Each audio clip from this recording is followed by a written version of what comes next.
All right, so it seems that the Indianapolis Colts running back situation has gone from bad to worse with all the drama surrounding former All-Pro running back Jonathan Taylor, his unhappiness with his contract, the running back contracts as a whole. Jim Irsay, the owner, putting his foot in his mouth, starting a very public feud on Twitter. Now lose their backup projected starter, the guy who's going to fill in if Jonathan Taylor wasn't going to play. Zach Moss now out with a broken forearm. He's going to miss 6 or so weeks.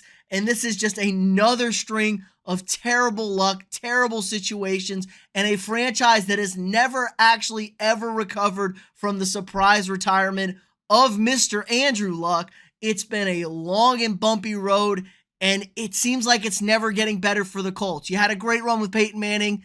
You looked like you were going to have that run with Andrew Luck. Now it's a disaster. So first and foremost, Zach Moss, backup running back, filled in for Taylor when he went down last year after being traded for by the Buffalo Bills, traded from Buffalo to Indy. Indy sent over Naheem Hines, who's also out for the season after suffering a freak injury. Zach Moss filled in for Taylor when he went down last year. Solid backup. I like Zach Moss as a number 2 guy. He's a more than stable guy in the backfield. He filled in for him. He broke his forearm at camp today, was visibly frustrated, slammed his helmet to the ground, was going to fill in, be the starter if Jonathan Taylor isn't going to play. Moss was going to be the starter. Now he's out for 6 weeks, and this is a situation in Indy that's looking very, very dire. A team that's not spending any money on a quarterback. They just drafted a young quarterback, and Anthony Richardson, who's probably a year plus away from getting that starting job, or at least being put in the right situation to start. He might start before then, but I'm not necessarily sure he's going to be ready. He's more of a project than a prospect at quarterback.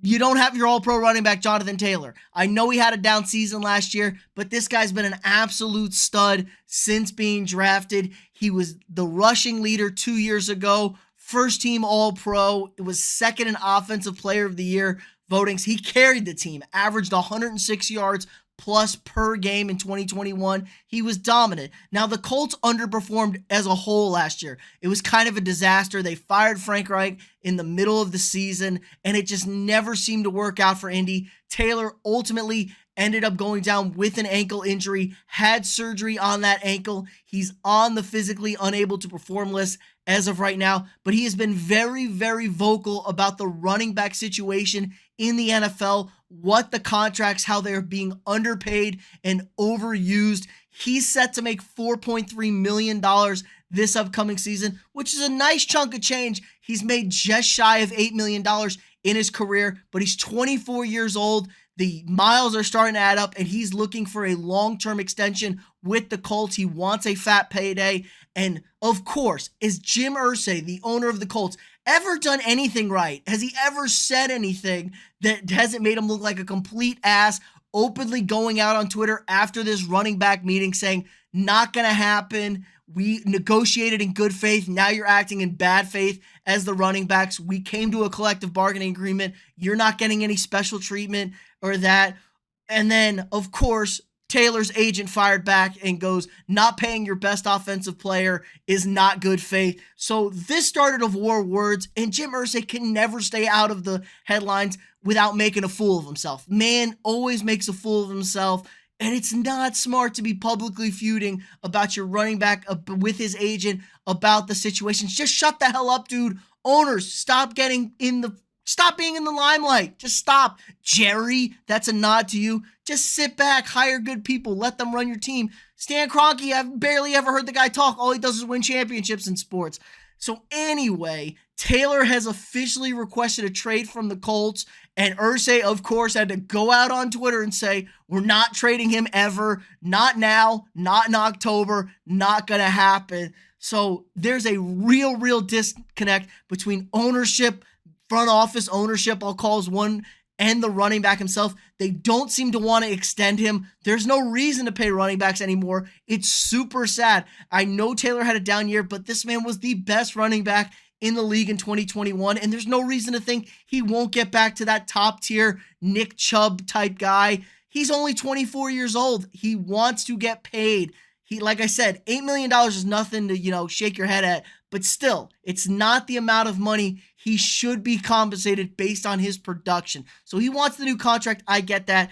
And now the Colts are trying to turn this thing very, very ugly. Being reported that Taylor supposedly said he had a back injury coming into camp, and the Colts are thinking about putting him on the non-football injury list. This would not require them to pay Taylor anything. They could totally withhold his $4.3 million salary and then roll that thing on over to next year when Taylor is looking to get paid. So he'd still be under contract. He wouldn't get paid for this year. Taylor obviously came out and said, "This is BS. I never said any of that. My back is fine." They're lying.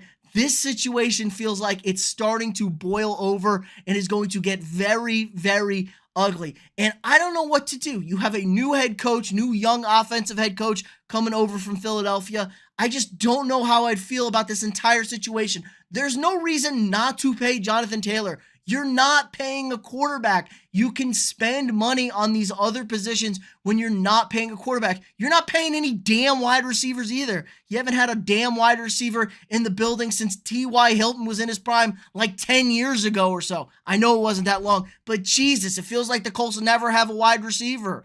They could pay their running back. They have a good offensive line. They're spending money there. You're not paying a quarterback. Like I said, is Gardner Minshew going to start this season at quarterback? Probably. You're not paying him anything. You just drafted Anthony Richardson, so pay Jonathan Taylor. I understand the problems with running backs and the values and this and that.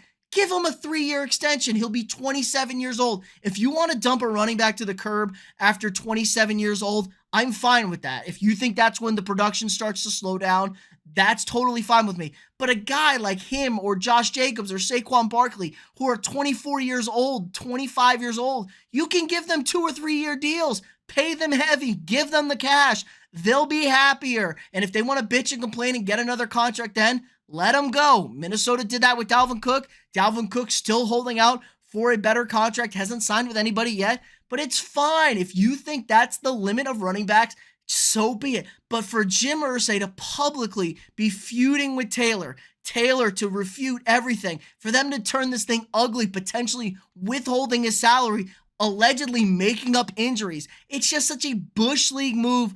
It's a shitty move for an organization that used to be looked upon as so highly with Tony Dungy and Peyton Manning. They've now fallen from grace. They're turning into the laughingstock of the NFL. It's embarrassing. Irsay, you're a joke. The team's a joke. They're bad. This is an ugly situation, but something to keep your eyes on. And God might be laying down the wrath on Jim Irsay losing Zach Moss. What are they going to do now? They might have to eventually cave, or it could get really, really ugly really, really fast this season in Indianapolis. But let me know what you guys think in the comments below. Should they extend Taylor? Should they look to trade him and possibly get some assets from him and totally blow this thing up? Let me know what you guys think in the comments below. Again, like this video, subscribe to the channel if you're not already, share this video with your friends, and I'll see y'all tomorrow.